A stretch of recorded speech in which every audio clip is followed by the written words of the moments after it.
नमस्ते दोस्तों, स्वागत है आपका एक बार फिर से लॉन्ग टर्म इन्वेस्टिंग पर। मैं हूं विनय कुमार गुप्ता और आज हम बात करने वाले हैं एक ऐसे स्टॉक के बारे में जो एक समय बहुत ही चर्चा में था। पहला, क्योंकि कोविड के बाद इस स्टॉक ने सिर्फ 2 ही साल में 961% का रिटर्न दे दिया था, और दूसरा, ये इंडिया के बहुत ही जाने माने इन्वेस्टर्स आशीष कचोलिया जी के पोर्टफोलियो का हिस्सा था।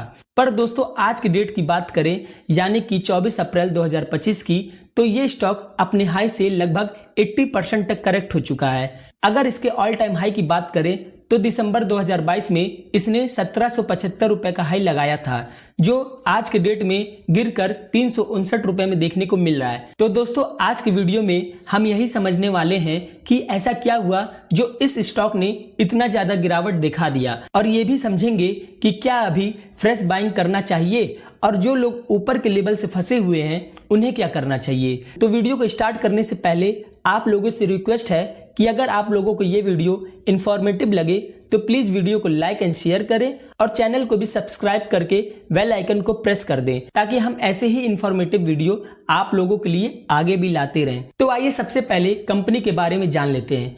दोस्तों, बेस्ट एग्रो लाइफ लिमिटेड एक इंडियन एग्रोकेमिकल कंपनी है जो 1992 में शुरू हुई थी। ये किसानों के लिए हर्बिसाइड, इंसेक्टिसाइड, फंगिसाइड और प्लांट ग्रोथ रेगुलेटर बनाती है। ये कंपनी इंडिया की 13th सबसे बड़ी एग्रोकेमिकल कंपनी है। इंडिया के 21 राज्यों में इनका जबरदस्त नेटवर्क है, जिसमें 8400 से ज्यादा डिस्ट्रीब्यूटर्स हैं, 10,000 से ज्यादा डीलर्स हैं जो किसानों तक इनके प्रोडक्ट पहुंचाते हैं, और अब तक 1.5 मिलियन फार्मर्स इनसे जुड़ चुके हैं। इनके पास 5 पेटेंटेड प्रोडक्ट्स हैं जिनका फोकस है ब्रांडेड सेल्स पर। इनके पास 4 मैन्युफैक्चरिंग यूनिट्स हैं, गजरौला उत्तर प्रदेश में, ग्रेटर नोएडा में और जम्मू कश्मीर में, जिसमें 7,000 मीट्रिक टन पर एनम की टेक्निकल कैपेसिटी है और 35,500 किलो की फॉर्मुलेशन कैपेसिटी है। इनके 494 से ज्यादा फॉर्मुलेशंस इंडिया में रजिस्टर्ड हैं, जो इनकी R&D स्ट्रेंथ और प्रोडक्ट रेंज को दिखाता है। कंपनी में 1150 से ज्यादा लोग काम करते हैं। अब आइए दोस्तों, समझते हैं कि स्टॉक इतना क्यों करेक्ट हो गया। दोस्तों, इसकी सबसे बड़ी वजह है वीक फाइनेंशियल्स। तो दोस्तों, अगर ईयर ऑन ईयर की बात करें तो कंपनी का परफॉर्मेंस बहुत ही वर्स्ट रहा है।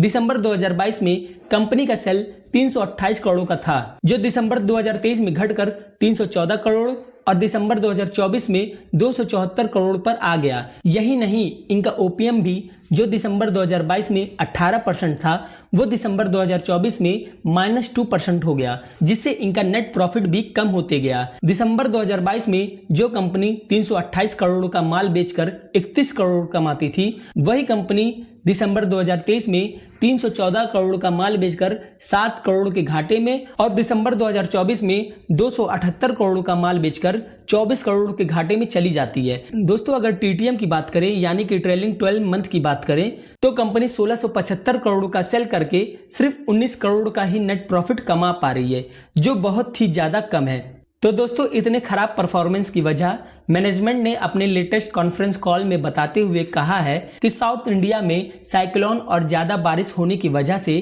क्रॉप के टाइमिंग्स बिगड़ गए, जिसकी वजह से आंध्र प्रदेश, तेलंगाना, तमिलनाडु में किसानों ने स्प्रेज और क्रॉप प्रोटेक्शन जैसे प्रोडक्ट कम यूज किए। उन्होंने बताया कि पैडी के केस में जहां 5 स्प्रेज नॉर्मल होते हैं, इस बार सिर्फ 2 ही हो पाए। चिल्ली और टमाटो जैसे क्रॉप्स के दाम 30 से 35% गिर गए, जिसकी वजह से किसानों की इनकम कम हो गई और जिसकी वजह से उन्होंने केमिकल प्रोडक्ट्स को खरीदना कम कर दिया, जिसका इम्पैक्ट कंपनी के सेल्स पे पड़ा। मैनेजमेंट ने यह भी बताया कि मार्केट में सप्लाई ज्यादा और डिमांड कम होने की वजह से कंपटीशन भी बढ़ गया, जिसकी वजह से कंपनी को अपने प्रोडक्ट्स पर 20% तक रेट कट करने पड़े, और इसी वजह से इनके मार्जिन्स पर बहुत ज्यादा इम्पैक्ट देखने को मिला।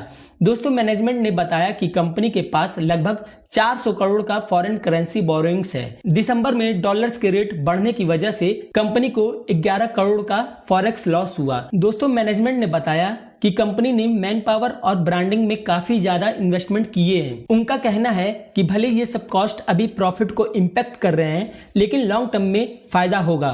तो दोस्तों, ये हो गए सारे रीजंस जिसे कंपनी ने बताया। अब आइए समझ लेते हैं कि क्या हमें इस स्टॉक में अभी फ्रेश बाइंग करनी चाहिए, और जो लोग ऊपर के लेवल से फंसे हैं इस स्टॉक में उन्हें क्या करना चाहिए। तो दोस्तों, अगर कंपनी की बात करूं तो कंपनी का बिजनेस ठीक है। कंपनी लगातार नए नए प्रोडक्ट्स भी लेकर आ रही है और अगर इनका शेयर होल्डिंग भी देखें तो एफआईआईज और डीआईआईज दोनों का लगभग 8.5% स्टेक कंपनी में है और एफआईआईज ने पिछले क्वार्टर के कंपेयर में मामूली सा स्टेक इंक्रीज भी किया है और पब्लिक में भी लगभग 12% स्टेक स्ट्रॉन्ग हैंड्स में ही है।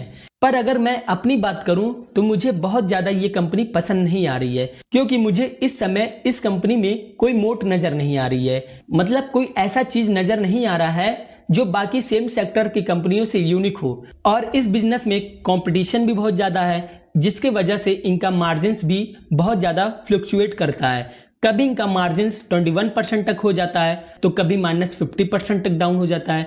दोस्तों अगर इनके वैल्यूएशन को देखें तो इस समय इतनी गिरावट के बाद भी इनका प्राइस टू अर्निंग 42 का देखने को मिल रहा है, जो कि इनके अर्निंग्स के हिसाब से बहुत ही ज्यादा ओवरवैल्यूड है। तो दोस्तों मैं तो अभी इस कंपनी में कोई भी फ्रेश बाइंग नहीं करने वाला।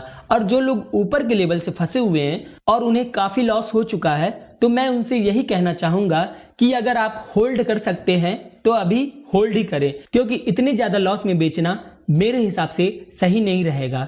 दोस्तों ये वीडियो सिर्फ और सिर्फ एजुकेशनल पर्पस के लिए थी और मेरे कहने से आपको कुछ भी बाय या सेल नहीं करना है। अगर आप करना भी चाहते हैं तो अपने फाइनेंशियल एडवाइजर से सलाह लेकर ही करें। दोस्तों आपको ये जानकारी कैसी लगी नीचे कमेंट बॉक्स में जरूर बताइएगा। मिलते हैं नेक्स्ट वीडियो में, तब तक के लिए जय हिंद जय भारत।